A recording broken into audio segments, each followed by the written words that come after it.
yeah. Street champs, lot of mercy. Mighty Mystic, Johnny D. Okay.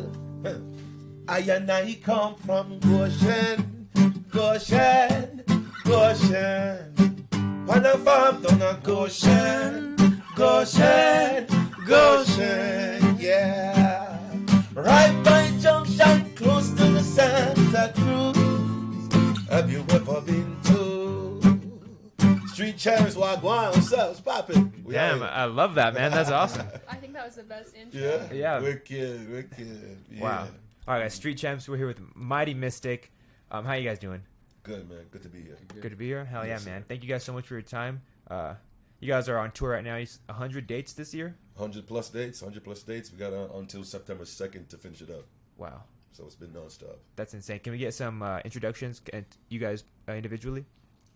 That's Johnny. I'm Johnny. John DeCarlo, playing guitar here and occasionally filling in on some other things. Been on the road for probably 20 years now at different bands, and we Boston Connection, reggae musicians, you know, the Reggae Network. Yeah. So yeah, we've been John's a legendary Rocking hard. musician, Yeah. legendary player. Respect. Yeah. Thanks. Well, nice to meet you. Yeah, man. And I'm Mighty Mystic, all right? Front man for the band Mighty Mystic. Just killing on the road, touring, so that's the vibe, you know? How old are you guys? I just turned 40. 40? Yeah. I'm turning 40. Turning 40? Yeah. Nice. How long have you guys been? We also have Tiana here, guys. Hello. Shout out Tiana. Tiana, what's up? What's up? But They just call me Tiana Badakai. That's it.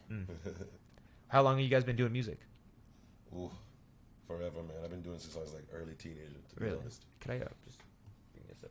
Yeah, come a little closer. Yeah, Yeah. from I was a kid, I jumped in early. Early teens, doing the school thing, the school concerts. Then I started to do the park concerts and all that kind of stuff. So from I was a little kid, yeah. But touring wise, on national level, we started touring around like 20. Oh wow, Wow. Yeah, so a good while. wow. So almost 20 years Almost on the 20 road. years touring, yeah. Oh wow, that's crazy. That's insane. And what about you? Yeah, I was always tinkering at a young age. Can you just pull the mic a little bit? I was always tinkering at a young age.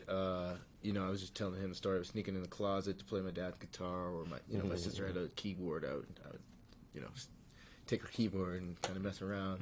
And like I'd see my cousins and my sister doing music, and I'd kind of get into it. But then, and then played in school, played in some bands, and did all that. Started playing bars and teaching guitar and all that. And in high school, ended up getting a scholarship to Berkeley. Actually, and I was saying, I was kicked out of school Oh wow. for marijuana. Oh really? And then I did all my schoolwork in like 2 hours, and I would just get real good at guitar. And then I got a scholarship to Berkeley College of Music. Wow. Joined a band, and that was touring Westbound Train. When we had a record deal, we were touring nationally for some years, and early reggae, soul, and rocksteady ska music. And since then I've worked with a lot just international artists. I produced a Costa Rican guy. I filled in for Ska Delights and did back Deryk Morgan and some different things. Wow. Some African groups, and love being on the road. A stack run for this guy. When did you guys meet? We've been bumping into each other for several years in the scene. Several years, 10, 15 years actually. But we just started to work as a unit like less than 2 years now. Oh wow. What so brought you kinda- guys together?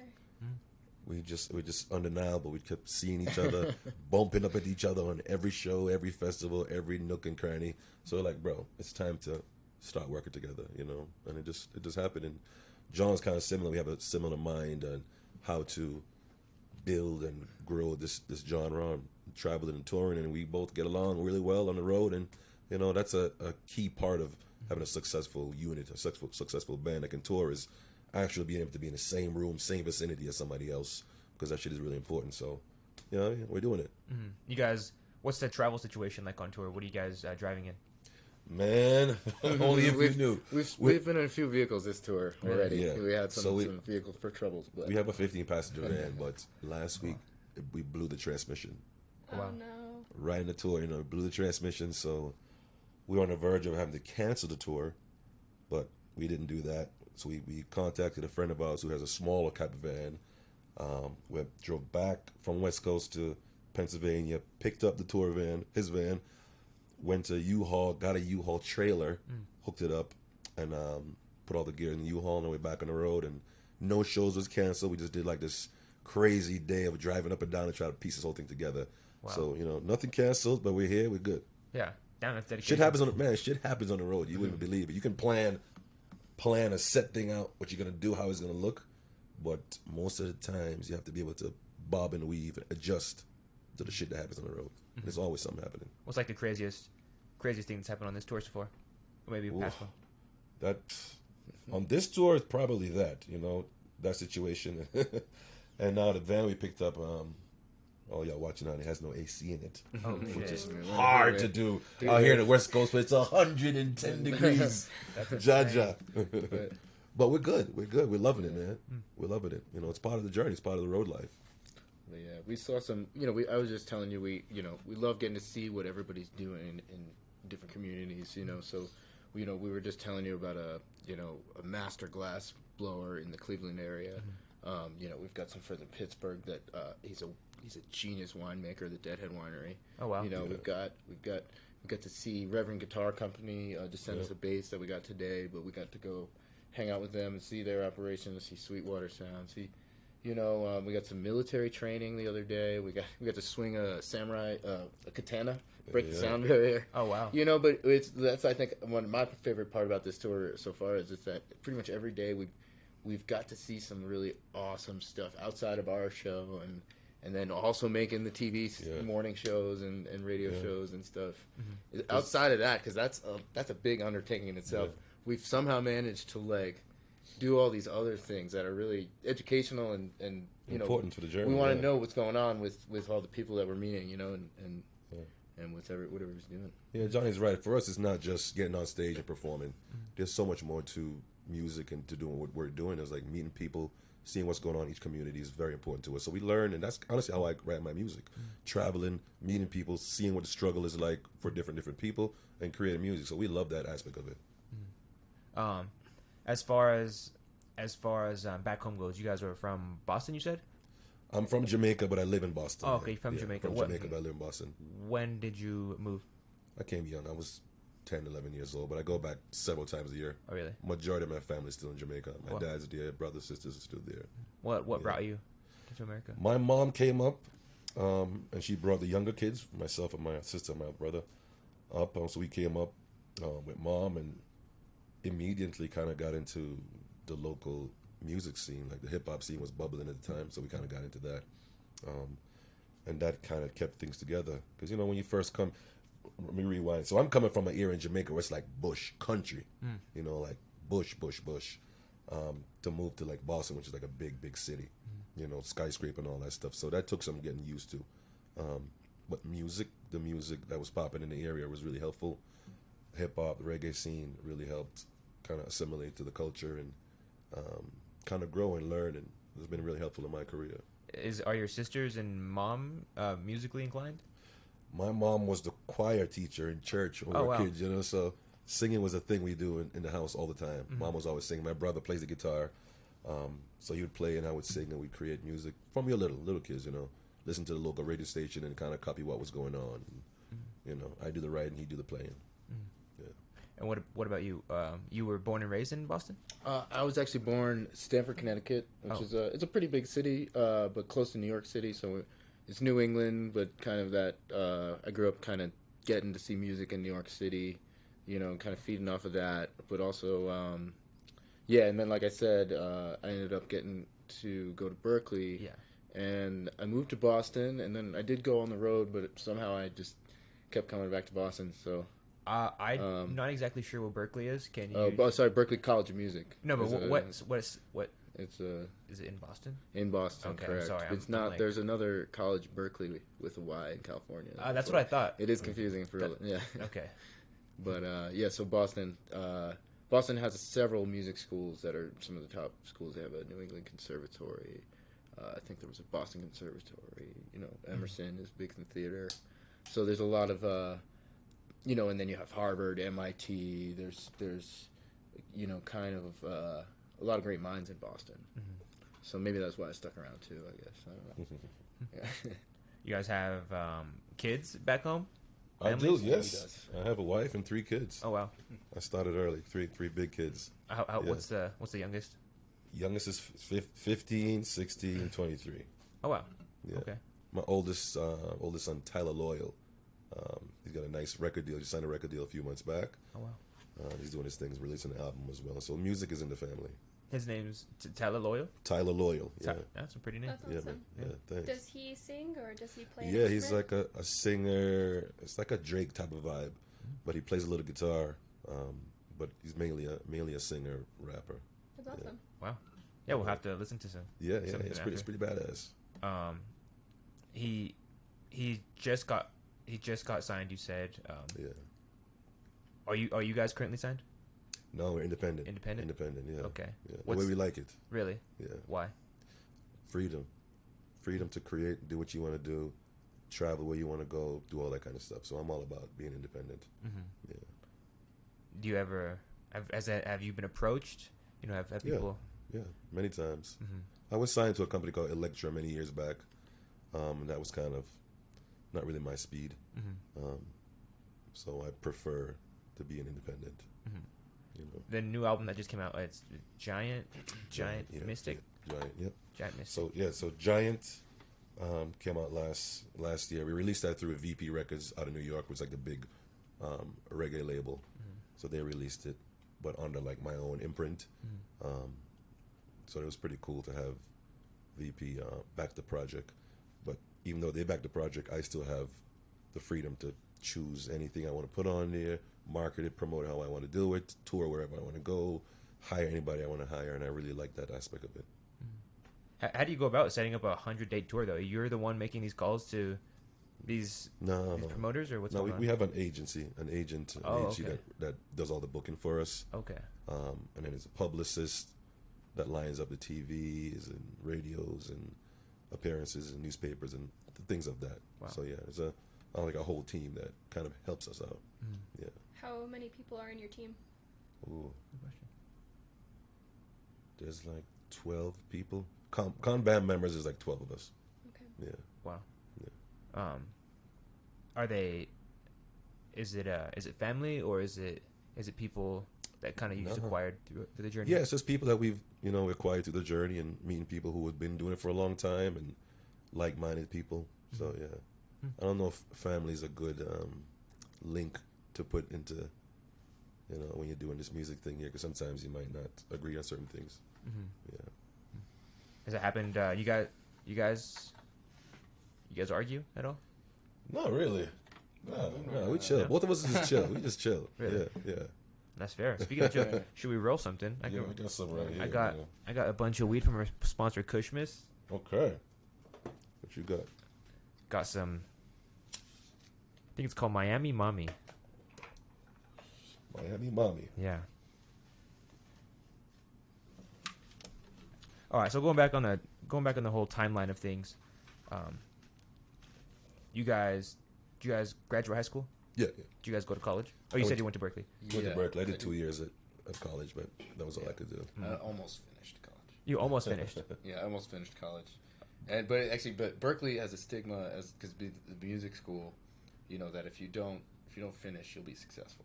Mm. So like John Mayer, and there's a whole list of like everybody who like went there for, I was in school with St. Vincent, really? and like different people but they all leave. So in my case, I think it's better that I didn't finish. Mm-hmm. People like to hear that you didn't finish. That makes sense. Because then they're like, okay, you'll be successful. That totally makes sense. Yeah, it's funny. I was always big on just learning and researching stuff at home on my own, on my own time while I'm traveling. So it was tough to kind of sit in the classroom for me. What'd you go to school for? I went for business. Business? Business, yeah. Business management. Yeah, I feel like that's probably pretty applicable. What you learned to do and what you're doing right now. True. And it really, there's some aspect of it that I really learned from it and it translated well into the music business. But I find for the most part, for me, speaking of myself, it's more hands-on, learning on the job type of thing. I got more out of it that way. Mm-hmm. Yeah. What about, speaking of jobs and stuff, you guys, is this your main, well, obviously touring 100 days, you can't really do much. Like, this is what you guys do for a living right here? This is it. When's the last time you guys had a job? I haven't had a job in like 20 years. Well, I do everything under an umbrella of like entertainment and music. Okay. You know, so that ranges from production to mostly playing guitar, you know, and musician stuff. But over the years, I've gotten involved in venues and, you know, doing some tour managing things, doing some, you know, different things that are sort of in the same bubble of what I was already doing as a musician. Yeah. You know, that I fell into. But right now, just full time here. And in fact, I'm really excited too because this is the first time in maybe 10 years since I was touring with Westbound Train. This is the first time that I'm just working with one artist. Because for a while I was like juggling maybe 5 different artists to keep the full schedule. But you know, it's great to be here like with Mystic because we can kind of grow, and every day we're kind of growing the thing. You know, picking up where we left off. So see, John's got a really good gift of not just focusing on the music aspect of things, cramming the day with other things that we need to do to make it a successful journey. So he adds a lot of things through the course of the day. The day is packed. John just packs the schedule up with a bunch of things. So we're always doing something. We're never like just chilling. Like what? What are some of the things that help you succeed? some of the stuff I just mentioned, obviously, like, you know, extra stuff. But, we went to Sweetwater.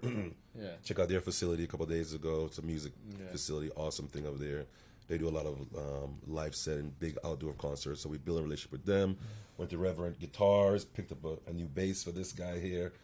Built a relationship there. Went to the glass blowing place that we're talking about. Okay, Just so different things along the way. But also he's been, you know, and we both come from a DIY school, but he's got a lot on his shoulders. He's doing a lot of the work. You know, we do have a team, but he's kind of, he also is really holding it up. So we're, you know, a lot of discussion lately has been like, okay, how do we make this easier so you can focus on the album, or how do we take this off your shoulders so that you can, because I think the struggle as an artist is, you know, especially as you're growing, you know, coming up, you have to do everything, right? You have to, but eventually, like, and it's hard to pass stuff off, you know. If you can find somebody you can pass something off to, you're lucky, and you should nurture that relationship, you know. So, but you know, I think a lot of the struggle is that, like, you know, you can only do so many things 100% on your own at the same time, you know. So I can do this, you know, I can do one thing really well, you know, or I can do, you know, 30 things kind of half-assed, right? You know, at the same time. You know, you can do all the things, but you have to kind of separate them, you know. Okay, now we're in this mode. Now we're shifting gears to this, you know, that. But when you're on a tour, when you're juggling all this kind of stuff, you know, I think it's for a lot of artists, it's a challenge of, like, you know, when do you make the jumps to, say, a management deal? Is it, you know, it's not even about, like, what the deal is and that it's a management deal. It's about, is it the right person that's going to actually be able to take that weight off, and you can count on them too. That's the other thing. How do y'all stay organized with all of the tasks and things you have to do while you're on tour? Great question. We sit a lot. We're all like coffee and herb junkies, so we just sit down, get a cup of coffee, and smoke a little bit, and just kind of map out the whole day, talk about what we think we should be doing today at this time, and really well organized, and try to go about it that way. So we have a lot of conversations, you know. Yeah, I think that's crucial. Being able to have somebody in your squad you can really talk to, bounce ideas off, grow with, is very important for the longevity of the business. Right, communication's a big part of It's, relationships. big part. How do you guys manage your stress when you're on tour? Like, something happens, like the transmission going out. How do you guys get through that in you know, a stress-free or, you know, less stress manner? I think we fall back on each other too. It's good. That's why it's good to have the support, be with a group. You know, and I was talking about juggling a lot of things. Like, you know, a lot of times in those situations, I was on my own, like just me going to meet up with whoever. But when you're on tour, you got a crew. You know, so something goes wrong, you need another pair of hands. You got, like, whatever. You know, I jumped in to do a drive, you know, the other day with the van thing. You know, things where it's like, you know, things like that. I think. Yeah, for sure. If you let, because on the tour you're gonna get haymakers. You can plan all you want, but there's always something that shows up out of the corner, smacks you in the face. You got to kind of adjust for it. So I think being able to bob and weave, adjust while we're on a journey. You mentioned the transmission blowing, figuring a way out how to go around that, sitting, talking, communicating. Luckily, we have a good network of people across the country. We can call up and say, hey, I need this van, I need this trailer. Can you put us up for a couple of days? That type of thing. So being able to keep that organized, make those calls, being able to do that is a part of being adjusting on the road. You know what I mean? So that the tour and the journey can continue. Because if you take the punch, you're just going to get knocked out. Right. You know, you're going to get knocked out. And I think that's ultimately why a lot of people's ship sinks, not being able to maintain, you know, like a little hole on the bottom of the boat. You got to be able to plug that shit up and keep it moving. You know, otherwise the whole shit's going to go down. Yeah, it's harder than it looks sometimes. Yeah, it seems like it's. But yeah. You guys have a good mindset about it, though.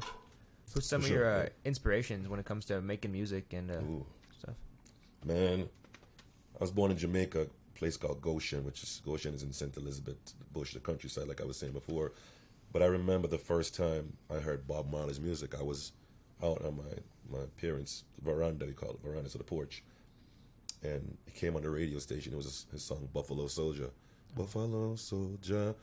I heard that song. I was like, what the hell is this?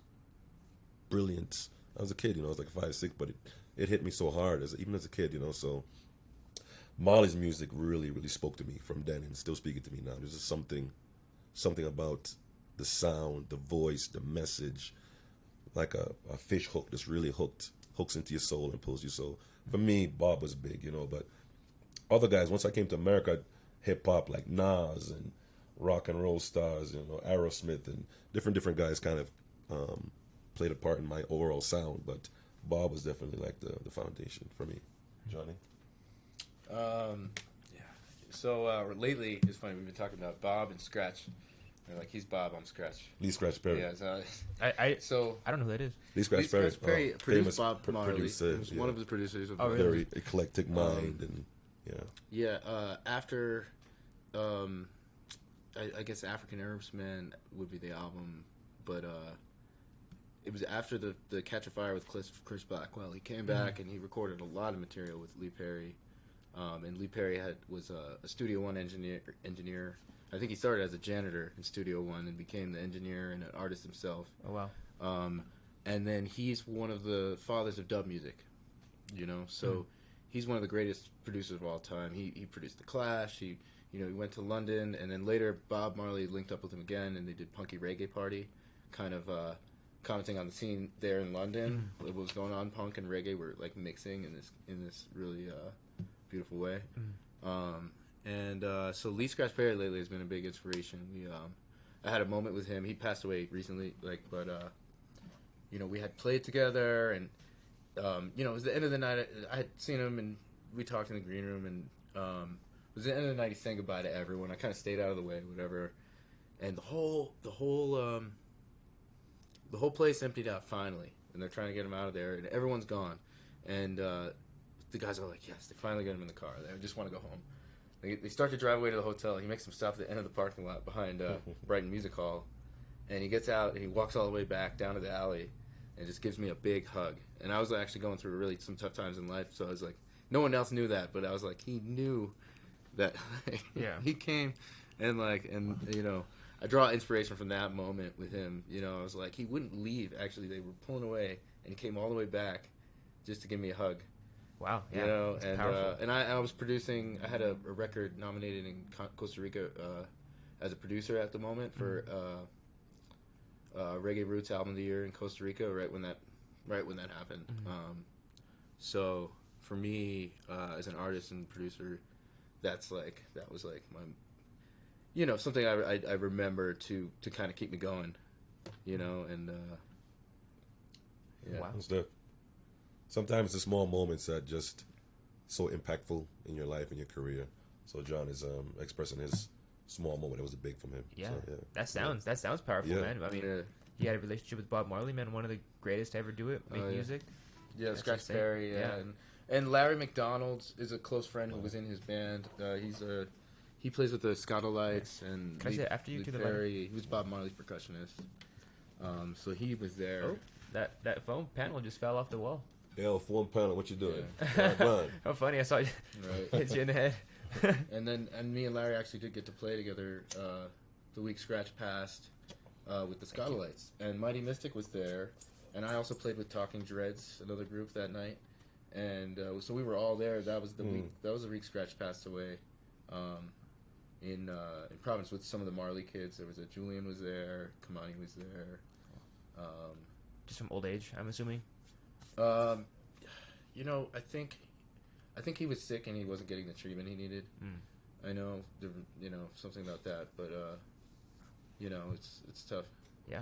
But he had big plans for sort of a sustainable community in Jamaica. You know, kind of, you know, farm, live off the land, kind of thing. You know, it was the LSP Paradise. What's LSP? Lee Scratch Perry. Oh, okay, LSP. Okay. That makes sense. Have you been to Jamaica? I've not. I you know, I was supposed to go before the pandemic, and then that kind of got postponed, and now we're talking about going soon. Yeah, I'm gonna work on a project down there in October. Oh wow. Yeah, I've always wanted to go and work because I work with so many Jamaican artists that I want to go and be doing the studio thing and doing that thing. We play enough beaches and paradises, you know, that sometimes it's like tourist vacation in that sense. But I really do want to go there and soak up that culture, sort of stuff. You What's know. that? Do you have a favorite place that you've performed thus far? Ooh, let's see. Pueblo, Colorado. No, I'm just Yeah. kidding. Pueblo's we awesome. love Colorado. Always. Colorado's always good to us, man. Always Yeah. good. There's so much vibe and so much love out here. So when we come here, we spend like 10 days. Oh, You know, wow. like we're here right now. We're doing 8 shows in a row. Wow. You know, 8 shows in a row because there's just so much demand for it, and the love out here is strong, and like we appreciate it big time. Yeah. That's awesome. But a I- favorite? I played Anguilla. Oh wow. Anguilla at Moonsplash, and that is amazing. And them, like right in the water, right there, around the beach, and the moon is so close to you. It's like they do it at the same time every year when the moon is like big and beautiful, and you can reach out and just touch it. Wow. And the festival's right there on the water. It's just it's breathtaking. Wow. Yeah. I heard about Anguilla. Yeah, man, it's a vibe. That sounds It's a vibe. incredible. Do you have a favorite place, John? Well, so in Colorado, I think my favorite was Crested Butte, where we're heading there. So if anyone wants to road trip or is already out there, Yes, 8 days. Crested Butte. But then, and I also got to give a shout out to my friends in Boulder, the Baby Bathwater Institute, who put on an incredible event in Croatia, which I've done 3 times. It's an island on Croatia, and it's a group of entrepreneurs and brilliant minds, kind of doing a mastermind / just awesome party. That one's personal favorite. I just came from there a couple months ago. Yeah, and then the Gorge in Seattle or in Washington, George Washington. It's like an amphitheater overlooking a gorge. Oh wow, that's cool. You know, We have that here too. yeah. At the Royal Gorge here. Okay, We have yeah. the I've same never thing. done Red Rocks. It's on my Wow. bucket list because some of my friends have done it quite a few times over. Oh really? But yeah. So I would love to do Red Rocks. You know, Yeah, you Red guys Rocks is want to beautiful. plant the seeds right now. Let's- Yeah, exactly. Everyone visualize that. I mean, Yeah. yeah, that'd be awesome, Yeah. man. Red Rocks is historic It's the spot, right? Mm-hmm. in Colorado, at least. Yeah. I've actually never been to a Never. concert at Red Rocks, but Okay, like yeah. Me neither. just this photos, it's a beautiful venue. So beautiful, yeah. Yeah, I saw Stephen Marley there one time for Reggae on the Rocks. It was cool. It was a really good time. Freaking super high. Everyone was super high, but it was a good time. Good time, yeah, no Beautiful. doubt, no doubt. All right, outside of touring, what are you guys doing for fun outside of making music and stuff like that? Mm-hmm. I got 3 kids and all of them play sports. Oh wow. So your dad mode. dad mode. When I'm off tour, I'm locked in with the kids. There's always something going on. Whether it's a volleyball game for my daughter, or a basketball for my boys, it's always something. I love being involved in that. I love traveling with them, going to the games, and cheering them on, and all that kind of stuff. So that means a lot to me. That actually helps, like, get my mind right. Link everything back together. So I love that aspect of it. Yeah. Same with the fam. It's cool. Respect that. That's awesome. Yeah. What about you? What do you do for fun? Well, I love music and stuff. I used to tinker with instruments, building guitars and messing with drum sets and different things. But, Oh, wow. But I do love, sometimes when I get home from the road, I just keep on driving. And I'll drive up to New Hampshire or Maine, or like go out to a festival, go see some of my other friends that are on tour, but not at home. We'll go see them like somewhere great, you know, somewhere like a Red Rocks of our region, you know. What's that? What's like the Red Rocks over there? I've never been there. You know, there's a place, an amphitheater by Lake Winnipesaukee in. It's got a sponsor. It's like something bank pavilion now or something. But it's like it's in New Hampshire on Lake Winnipesaukee. I was there for Jason Mraz actually. So so he had an album produced by Michael Goldwasser from Easy Star. Easy Star Michael, All Stars. So he music directed a band for him that was like kind of an all-star reggae band. So like 4 of the guys are good friends of mine, or they played, you know, there's some Scottolites in there. There's a guy from the Agrolets, Roger Rivas. This guy, you know, he had like sort of stacked reggae band backing him, and so I had guest list tickets for that and hung out with those guys, and that was fun.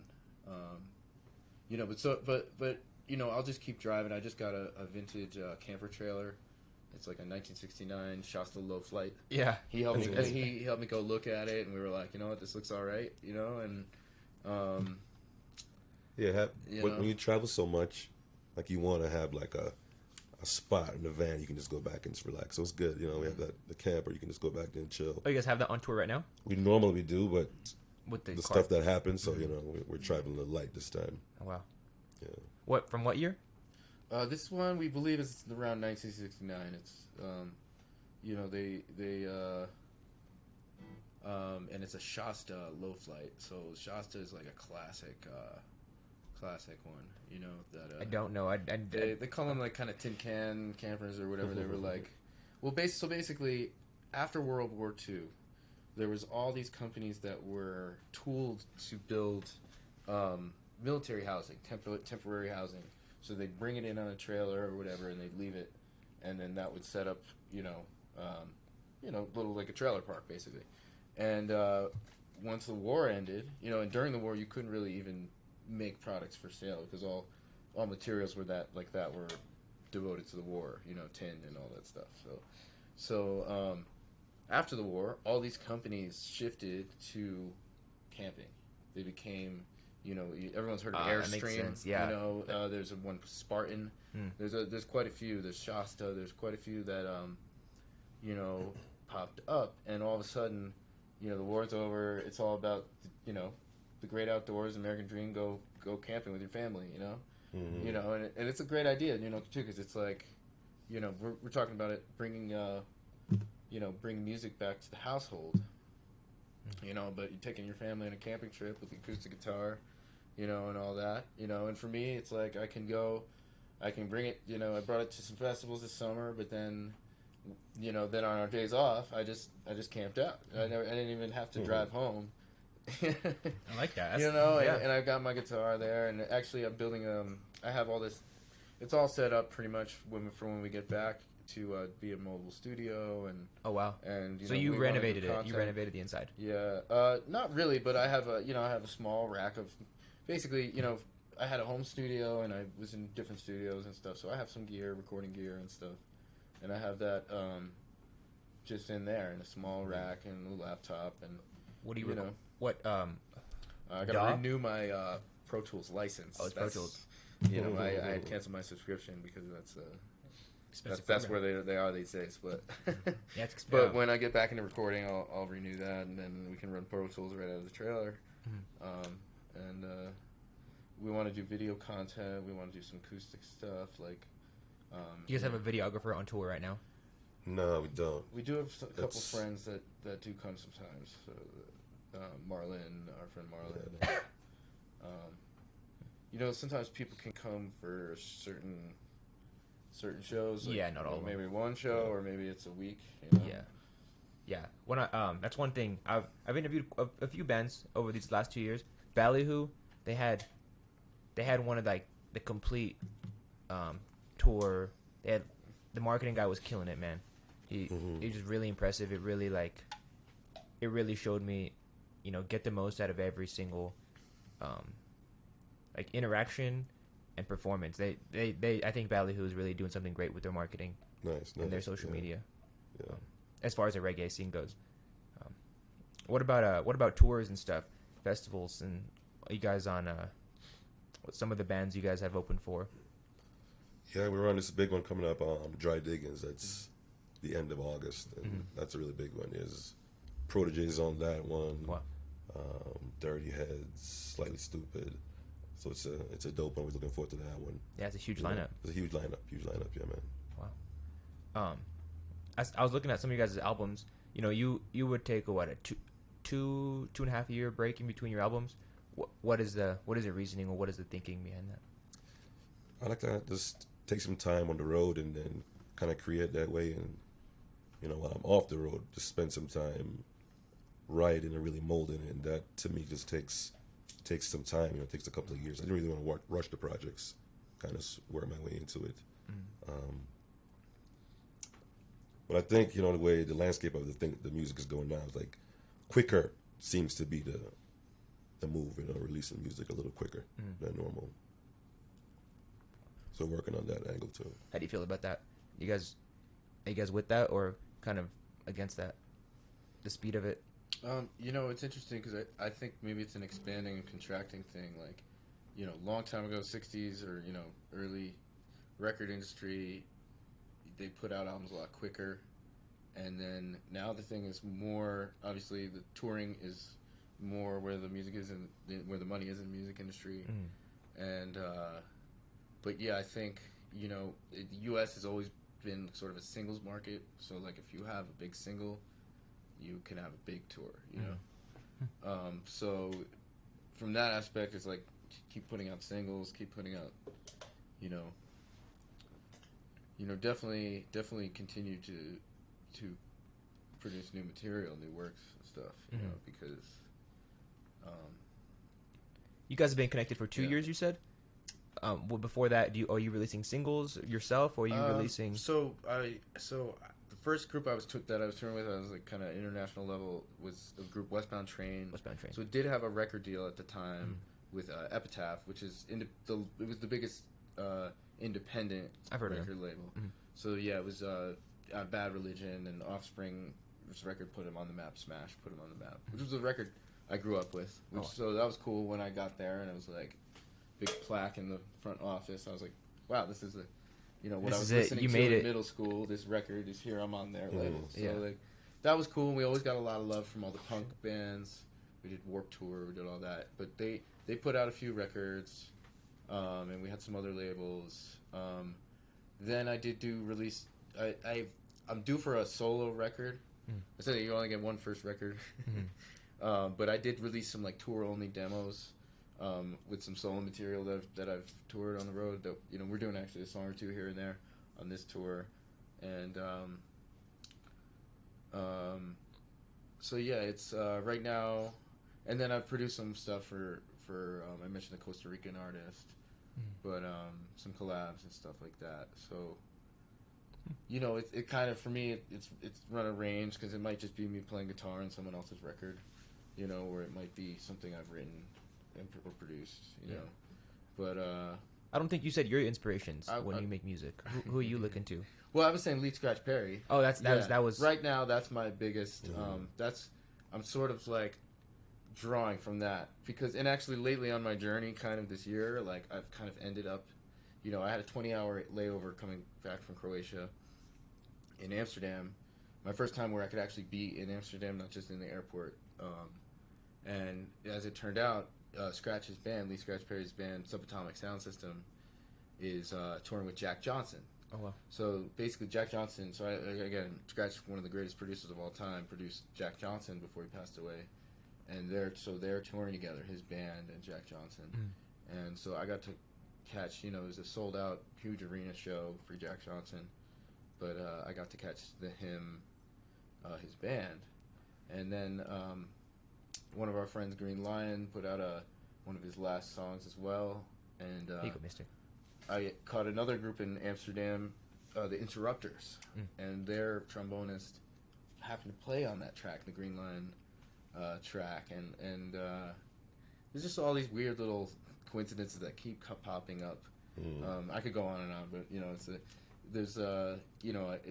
it's really amazing how like he just keeps popping into my life. I mean, obviously being one of the greatest producers, but also one of the greatest figures in reggae.